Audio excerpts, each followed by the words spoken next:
a lot sweeter than what I'm like. But I don't think we had the almond then, because I Yeah. know I had the macadamia and I don't enjoy it. Yeah. And the oat was too sweet, and maybe they didn't have almond at that time. But Okay. Yeah. So try it. I mean, we try it. Yeah. Yeah. The almond is actually very nice. okay, So yeah, so give that a shot. Otherwise, I mean, have a look at the different brands and see what you can find. yeah. But try to avoid. I mean, I know what's it, the lifestyle brand from Diskim, the oat milk, the not the barista one, the normal one is Mm-hmm. also that's very clean as well. Okay, it's literally oats and milk and water. So I know. I mean, yeah. So you might not like it that much. It is very watery. So, I mean, it's not my favorite, particularly if you do use it in tea or anything like that. Um, but it is, it's a clean. That one's clean. The barista one has all kinds of extra stuff added again. But yeah, that's how it Yeah. goes. Okay. Okay. Yeah. So those are a Mm. couple of pointers. Anything else you can think of? Um, well, I just wanted. I see on your physical activity, on obviously on all the data coming into the platform, like you're still really active. So yeah, it's so I have a bicycle. I have it's a stationary bicycle here, Yeah. and it's not. I'm not doing intensive. Okay. It's just kind of to get some kind of energy happening in the Yeah. mornings. I see that. And I don't know what not active is. So there isn't really an option. So the stretching that I do, it's called Pilates, but it's not like the traditional Pilates. Okay. So I think that's also maybe the match there is not as it's not as intensive as what the Pilates is. It's more like this Yeah. Gotcha. sweet yoga Okay. and something a little bit more alive than yoga. Okay. And it's is that pretty? You've kept that pretty steady, and so you haven't Yeah. significantly added to volume over the No, last. no, no, no, no. That's my morning. What I do to wake up. Okay. All And right. it's Brilliant. 5 minutes, 5 minutes, and 5 minutes of all of them. So the total 15 minutes. Okay. Great. And that's the morning. And what I have done is in the evenings, I would normally do another set of that. And I haven't been doing those ones. Okay. So, That's brilliant. So I just wanted to obviously make sure that you're not adding significant volume at this no, point. no, no, no. So, I mean, frequency at this point is trumps volume, trumps intensity, if you're with me. So, being frequent or being active frequently is a better idea right now for you than adding lots of intensity or lots of volume. So, no, that's great. That's fab, and you're not at this point struggling with energy or having any energy dips during the day. There was, I don't know, we went climbing. And that day at about 4 o'clock, I was like, okay, I'm ready to relax. I'm ready to Okay. sit down. But that was almost like I could feel it almost straight away. And I was like, okay, let's slow down. Let's not push myself to any kind of. When was that? Tuesday? Was it Tuesday? So like one day in, so straight away, okay, that makes sense. I think you might find that energy dip becomes a little bit more of an issue, 14 days in. Yeah. So, just be aware of it and plan well, just make sure from a snack perspective, you've got what you need close by and so on. Mm-hmm. But it's certainly something just to be aware of. Obviously we'll get to physical activity, I think in week 4, just to really set the stage in terms of physical activity for you. But I'm really glad that you are active. There's the volume is great. 15 minutes that works. I mean, you get benefit from 3 minutes, but certainly anything upwards to 30 and above right now, I'd like you just to back off a little bit. But that's great where it is now. Yeah, no, I don't think. I think if I had to do more than that 15 minutes, I think I would feel it quite a lot. No, yeah, there's that, and that is a a problem. Making sure that you don't get hypoglycemic, So, I mean, I know Jenny will talk about, reactions to expect. I think whether it's, today or next week, just to watch out for. One of them is that shaky sort of hypoglycemic kind of feeling. Mhm. So, just, it is one of the things to watch out for. Yeah. It should be, I mean, yeah, it should have been in the resources, I think, that you would have received this week. Yeah. Were you able to open those resources, Shona? Yes. So I've looked at and I've read through all of it. Was the one with I think it was the stomach acid, and then I was like, wait, I think this is the wrong week because I've missed something. But I read that. Okay. And then everything before, except for that video on the that first section, which I couldn't watch. But I read through the resources of that. So do you want to explain Huxana's reaction? Yeah, I mean, it'd be, yeah. Let me just get in here. There's a very, I experienced it when I did this process, and as soon as you start to eliminate various foods, and you have this die-off of different bacteria, in your GI tract, then often in that die-off, they release a bunch of toxins, and you end up feeling worse. Mm-hmm. Yeah. I felt that I said to you, today I stopped this thing. I'm like, this is not cool. And so, and then once she kind of told me, hey, this is what you can expect to feel. Hello, Rain. Rain's joined us. Hi, Are you Rain? Hi. So there is and it can last up to a week, but it's certainly it's just as your sort of bacteria in your stomach that you're looking to change start to die off, they will tend to release toxins into your body, and you feel like you've been hit by a truck. So it's I mean, it's often like flu-like symptoms. I mean, you just feel really grotty. Yeah, I mean, I had nausea and I didn't feel great. So that's one. So, and then certainly hypoglycemic is another one, and then your mood, is the one to watch. So those are kind of the boxes that you might just need to watch out for. Okay. So so I mean, if you do have any of those kind of reactions, just let me know, and we can guide you through it. And that resource, that handout that you've got there, should help as well. Okay. But typically it lasts, I think, what do they say? I mean, about 2 to 4 days. Yeah, a week is max. Sort of 5 days is maximum. But I certainly had it for a couple of days. So yeah, that's I mean, that could rear its ugly head, so to speak. So the next thing we will need to test with you, Shona, is your stomach acid. Okay, so maybe when you come in, I've ordered a whole bunch of bottles of stomach acid, the beta and HCl. So we can go through that as well, and we'll see how that goes. Because I can tell you, I mean, mine is shockingly low. So that's quite interesting, and that does lead to lots of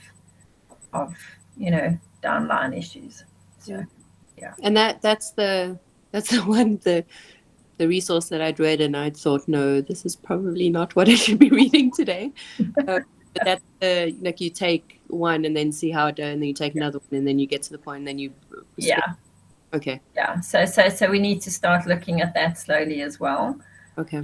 So that is definitely something. That's really important because everything starts in your stomach. If your stomach doesn't work well, then everything downline from that will be a problem.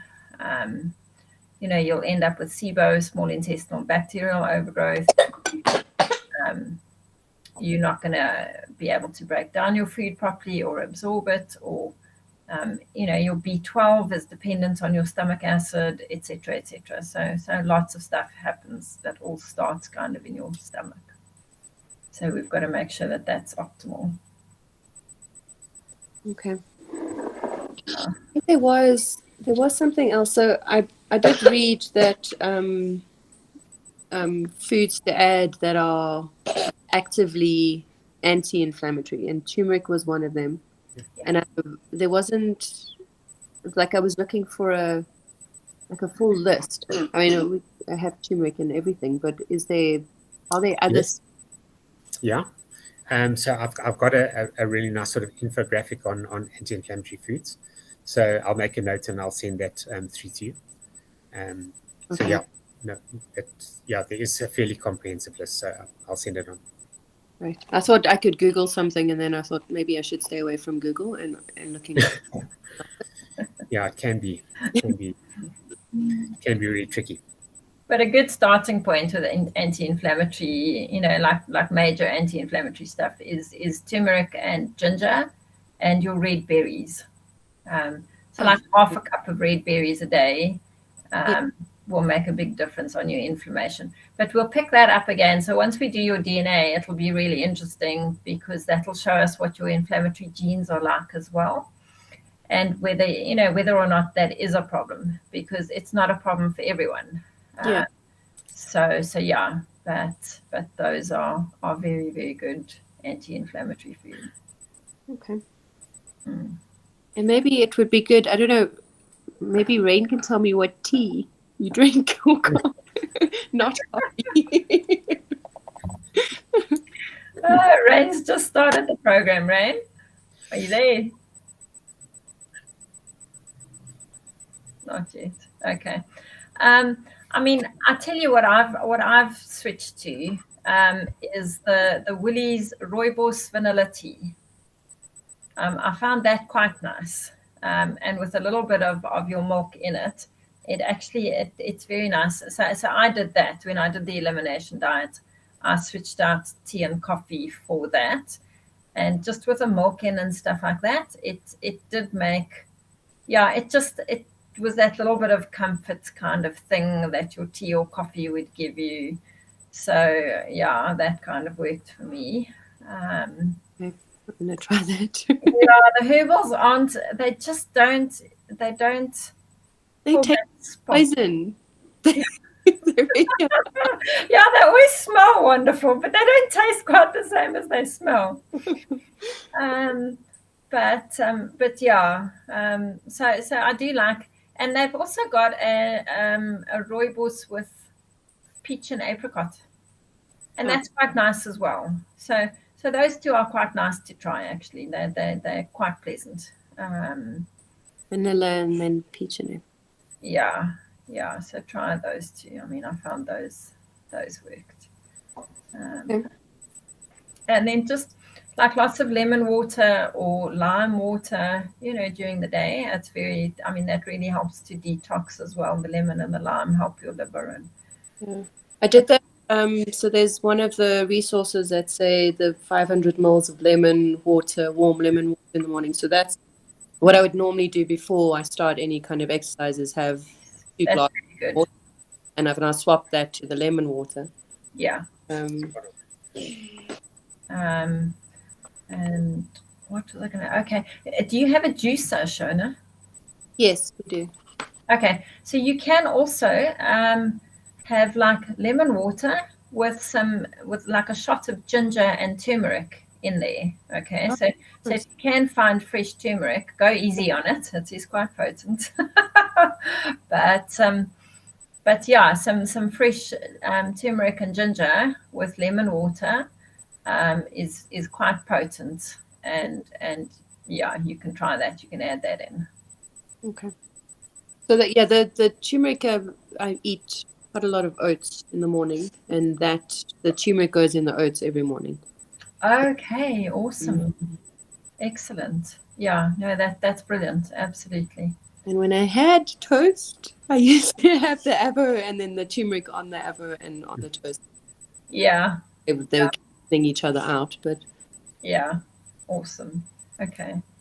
Okay. There's really good evidence that support that lemon's preparing your digestive system for food. So it literally starts the entire process of digestion.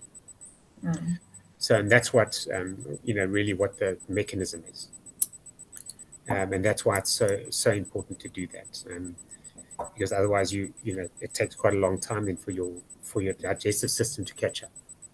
So if you don't have a lag, then you're into digestion really quickly, before cortisol can come along and make a mess. I actually thought that morning warm water and lemon was going to be like really frustrating or quite painful to drink. Like the warm water it's not really pleasant. But I think drinking it and then doing like this kind of exercise, it almost takes it away. I'm like, I don't have to taste it, and it feels right. So I don't know if that's part of it, as opposed to like a cold glass of water, or 2 glasses of water. The problem with cold is that when it hits your stomach, it's obviously not at the right temperature. So your body needs it to be at room temperature or below, in order to actually make any use of it. So it hits your stomach and then will sit there. Your body's not able to actually immediately start to to use it or to let that diffuse. So I love cold water. So I battle with warm water. I think it's the soldier in me. I always remember drinking water when it's cold. So I don't I battle with it, but it does feel right. I agree with you. It does feel right. Yeah, it just it's got to warm up before your body can actually absorb it. So it just gets it into your body quite nicely, quite quickly, and starts to cleanse it out and so on. I actually remember in my first year, the lecturer had said something like, if you look at your stomach like a fireplace, and if you pour cold water on it, you're putting your fire out, and then it takes however long for the fire to start again before you do anything, before it's actually functional. So I imagine it like that. Yeah, that's a good analogy. One of the other things. So the buildup of bacteria. So this kind of maybe call it like a slump. Would this also then look at not just things that would affect like your stomach and your orientation, like you're dizzy or you're not feeling good, linked to that? Maybe sinus problems? Yeah, sinus, absolutely. Absolutely. Sinus is very linked to your gut. Very, very much so. Your nose, your mouth, your throat, all tied into your gut, even your lungs and so on. Very, very, yeah. So today I've been having quite intense sinus issues. I'm like, what? I'm not sick. What is going on? Interesting. And maybe it's that. Just keep track of it all as well, Shona. Yeah. So just note what symptoms you're having and how you're feeling, all of that. It's very useful. Okay. I've written it in the mood section. I'm like, it probably doesn't belong here, but this is that's cool. Not a problem. That's fine. Oh dear. Well, I think I've got a little separate specific handout just on Herxheimer's. So I'll add that as well so I'll send you an anti-inflammatory food list and just a nice little simple slide on Herxheimer's and kind of what you can expect. But it's across the board. So people experience skin issues, rashes. Okay. So wherever that bacteria in your stomach is causing issues, that's where it will eventually come out. So remember, your gut starts in your mouth. Yeah. It doesn't start in your stomach. So your skin is part of your gut. So and embryologically, your skin and your gut are basically coming from the same place. Okay. So if you have a skin problem, it's a gut problem. Yeah. So all of those eczemas, acnes, etc., it kind of starts in the gut. So yeah. Wow, look at that beautiful evening. So Rain, have you? Yeah, you've just started now, hey? Have you got all your stuff yet? Have to give me a bit of time there still. No, Okay, it's no, fine. that's fine, absolutely. Randy, I sent you, so you'll have your welcome pack you've got. I sent that through to you. Did you get it? Rain? Randy? Moments load shedding, but I saw the email somewhere. Okay, great. No problem. No problem. So there's a bunch of stuff there. The biggest thing is you and I need to meet online, get your tech set up, make sure that you can access everything. So let's try and do that sooner rather than later. Yeah, no, that's perfect. Right. All right, and then I can send you, all of your week one resources and all your questionnaires and so on. But yeah, we can maybe catch up in the morning and get that done. Right. All right, cool. Anything else we need to discuss? Any other questions? I have one, Hmm. and I have heard, and maybe it's not so bad, but drinking too much water. Is this what? It is, but it really comes. Where that research has come from is really Tim Noakes' team. You're looking at overhydration, particularly in athletes, but it's extremely difficult to do. It really is. So in the civilian world, if you're not doing sort of 120 k's a week of training and that kind of thing, it's extremely difficult to overhydrate.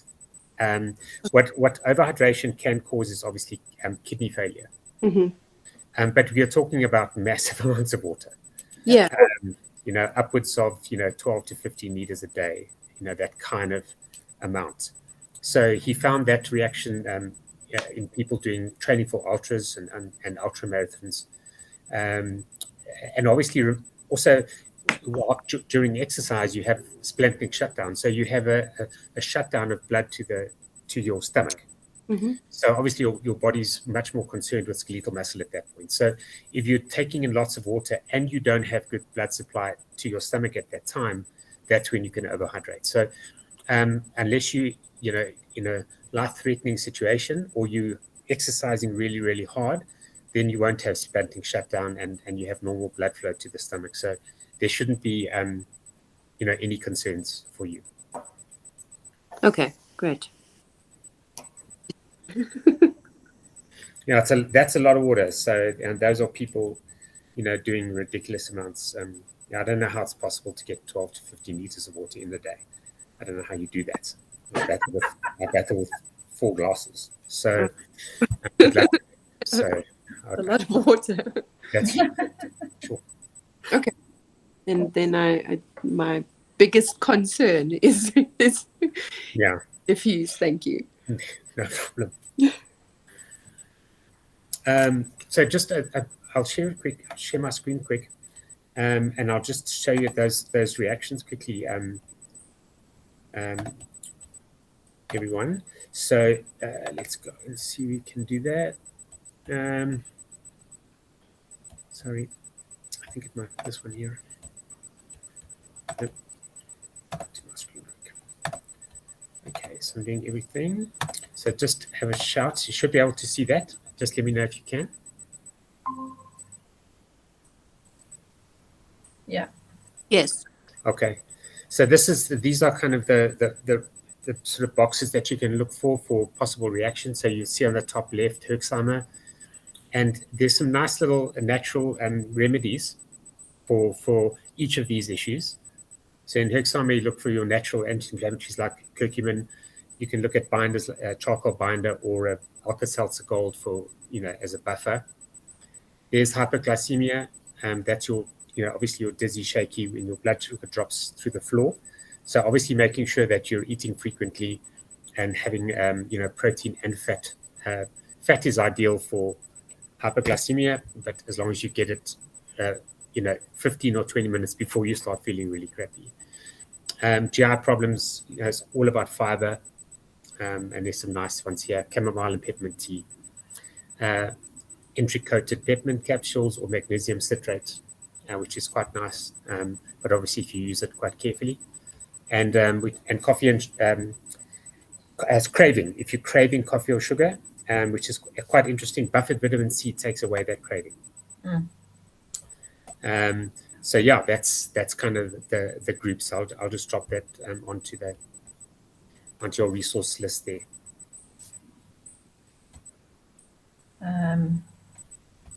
Yeah, so if we do need binders, if there are issues, I'll recommend some stuff that you can use there as well, Shona. So we'll get into all of those kind of things slowly and see what. But I think the first thing we'll be doing is the stomach acid, like I said. So let's check what that does. And that could also cause like a Herxheimer reaction. That was when Steve started to pick it up, was after starting the stomach acid, because once you start to optimize the acid levels, it's, if you are sitting with SIBO or something like that, then it starts to kill off all of those bacteria that are overgrown there. So that could also trigger some stuff. So let's see what happens along the way. Okay. Everyone okay? Rain, any questions? As I get there. No problem. Got a few tough weeks ahead. That'll be good. Have frozen banana and cocoa ice cream. That actually sounds nice. What was that? Frozen banana and cocoa? Yeah, you like blend it, and it makes like this thick ice cream. It's quite special. Yeah, we did it with a peanut butter a little while ago. Oh, yes, that's right. Peanut butter. Now you add some cocoa to that. That'll actually make a really nice chocolate kind of ice cream. No, Jenny, I'm not allowed to have peanut. No, you're not allowed to have peanut butter. Don't worry. You know what? Like some of the studies that I'm coming across now, and we're going a lot deeper. Interestingly, now actually we're going a lot deeper into mycotoxins, Shona. So I mean, it's something I'll probably pick up, at some point ahead in the Q&As as well, and just start to go through that with people as they come on board. But it's actually, it's awesome for you, because the mycotoxins are all of those mold things. Yeah. And they are in everything. Okay. I mean, like there's nobody who doesn't have exposure to mycotoxins. Yeah. I mean, you've just got overt, like hectic exposure, but everybody else, I mean, it's in everything. It's in your plants. It's in the food that's fed to the animals. It's in your peanut butter is a big deal. Okay. It has 21 different aflatoxins.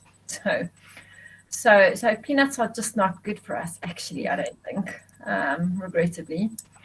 And even your coffee has a lot of mycotoxins, mold and stuff in it. So somebody I was just researching recently was saying it's ideally you want to buy coffee from very high altitude places in South America, because those will be your lowest in your mycotoxins. And it's a very good quality bean. So these granulated kind of coffees that we buy, the Nescafes and the Jacobs and all of those are absolute junk. Yeah. So yeah, so I mean it's really interesting. But yeah, so I'm looking at it and thinking, you know what, like peanut butter is something we need to start becoming more aware of, and maybe starting to actually, like, I mean, we did obviously cut it out for the elimination diet, and I can't say we had reactions to introducing it, but it's probably still not a good thing health-wise. So yeah, anyway, I mean, that's why like your almond butters and all of those things are a better option. They just are a bit more costly, unfortunately. Yeah, they're quite a bit more expensive. I know. And I mean, I know that's exactly the challenge. And Steve and I were chatting about that yesterday and saying, yeah, but particularly when you're eating to heal, it's something you've just got to be that much more aware of is like, what are the healing foods? Yeah. So yeah, and unfortunately it's frustrating. I mean, so I'm looking at it and thinking really, really, as wherever we can, we need to be more aware of organic. We need to try and get organic as much as we can. So yeah. Anyway, I wonder if there's anything that you've picked up or you've seen on star aniseed. So I don't go anywhere near star aniseed, and I remember having quite a violent reaction to it, but I've never been told that I'm allergic to it. okay. And I'm just thinking now, I wonder what that could have been. And it was when I was very active and very, like, could have possibly gone to this extreme of having too much water, Steve. So very, very active, very training every day, doing gymnastics, looking at going into Olympics and this. And I'd eaten the star aniseed and violently throwing up, almost how I can imagine, almost as it touched the inside of my stomach. And a time later had rusks, and they were rusks from Woolworths, and they had star aniseed in them. And I wow. sick from that. Okay. I mean, yeah, you can actually become, you can have reactions to almost anything. Yeah. And that sounds like that was an allergic reaction, so what we would call an IgE reaction, so your immunoglobulin E, which does trigger those allergies versus the intolerances. So yeah, so I'm doing that thingy for my back now. That whole Are you doing it now? thing with the doctors and whatever. chatting. I think it is. Yeah, I think it was very, and I've never gone near it again, because I was like, I don't even know what that was, and I don't need that in. Yeah, no, it's probably best. I mean, you know that, and yeah, it's probably best just to avoid that then. So that's what I would do. I mean, that was an allergic reaction, not just an intolerance. So intolerances are different to allergies. Yeah. Okay. Okay. Cool. All Awesome. good. So Well I'll see done. you tonight, and then I'll chat to you tomorrow, Shanna, at 12:30. Yeah. Okay, perfect. Okay. Great. Thank you, everyone. Thank you so much. Thanks, everybody. Take care. Bye. Bye.